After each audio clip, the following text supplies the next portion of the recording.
જાતો છે એ ખેડૂતોને પોતાના ખેતરની અંદર વાવ્યું હોય તો એ જમીનને કઈ રીતે તૈયાર કરવી પડે છે? જમીનને તૈયારી કરવામાં આમ તો એના વિશે વિગતવાર તો મારા સન કહેશે. અભયભાઈ, જો જમીન પથ્થરવાળી અને હાર્ડ મોરમવાળી હોય તો જેસીબીથી 5 બાય 5 ફૂટનો ખાડો ખોદી અને એની એજ માટી પાછી પૂરી દેવી જોઈએ, જેથી જમીનમાં પોષક તત્વો ઝાડને ભવિષ્યમાં મળી રહે.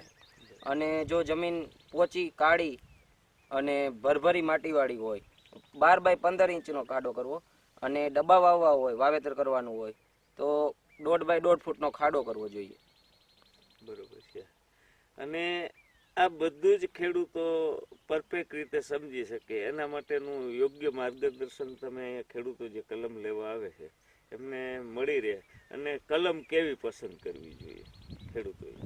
હવે કલમોમાં એવું છે કે જે કોઈ નર્સરી મેન છે એ પોતે જાતે બનાવતો હોય અને પોતે વેચાતી કલમ ન લઈ અને પોતે બનાવી ખેડૂતોને ફળ જોવા જોઈએ ફળના ટાઈમે, અને પછી ખેડૂતોની નર્સરી ઉપર નિરીક્ષણ કરી અને પોતે પસંદ કરવી જોઈએ, ન કે કોઈ નર્સરી મેન લઈને વેચતો હોય એની પાસેથી લઈને ખેડૂતોએ વાવેતર કરવું ન જોઈએ.